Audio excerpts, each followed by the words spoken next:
Hello বন্ধুরা, তো আমরা কোন জায়গায় যাচ্ছি চলো তোমাদের দেখাচ্ছি। এবার আমাদের চলে এসেছি কোথায় বলো তো, যেখানে দেব আসবে সেখানে। তো আমরা প্রথমে ঢুকে গেলাম ওই দিকে। তো এখানে দেখলাম যাওয়ার রাস্তা ছিল না, যেহেতু তার জন্যে আমরা চলে গেলাম একটু বাসের ভিতর দিয়ে চলে গেলাম। যাই দেখতেছি কিছুই রেডি হয় না। তারপরে এই জায়গা আমার বান্ধবী দাঁড় করাই থুয়ে আমরা বাড়াই গেলাম। বাড়াই আমরা একটু দাঁড়াছিলাম ওইদিকে, তারপর বসে টসে রেস্ট টেস্ট নিয়ে তারপর পরে আবার আসলাম।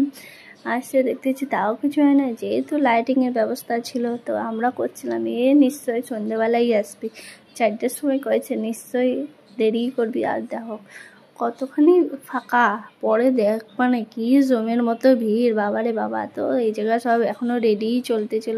তারপরে নিয়ে গেছিলো পোস্টার, তো করছিলাম ক্যাম্মা কী করবি, তো দেখায় তারপর দেখো বৃষ্টি চলেছে। বৃষ্টিতে দেখতেছি সবাই ছাতা নিয়ে ভিজতেছে, তাও ভালো, কিন্তু দেবে দেখে যাবি, বাড়ি কেউ যাবি না।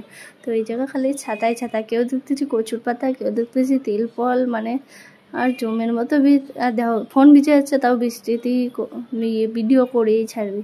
তো তারপর দেখো চারিদিকটা।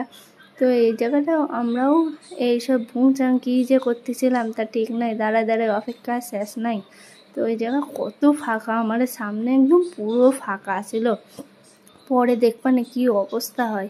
তো এই জায়গা দিদিগুলো হাসাচ্ছিল। আর দেখো সামনে আমরা কত ফাঁকা, তারপর দেখো পিছনে আমি একটুখানি ভিডিও নিবে পারেছি। তো দেখো বাবারে বাবা, এমন বাজে প্রায় 5:30 মতো, জমের মতো ভিড়, ওরে বাবা রে।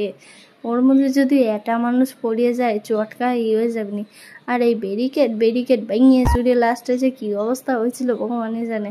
তো দেখো আমরা এই জায়গায় কী যে করছিলাম। তারপর যখন একটু আলো দিল আর গান বাজার, লোকের তো এনার্জি শেষ নাই, তখন সবাই নাচা গানা কী যে করতেছে, ফুলের তোড়া, কেউ পোস্টার, কী যে ছবি মুভি কত কিছু যে নিয়েছিল। আর এই জায়গায় রিপোর্টারগুলো দাঁড়ায় সব ভিডিও বানাচ্ছিল। তো আমরা এই জায়গায় একটু মজা করে নিলাম, মজা টজা করে।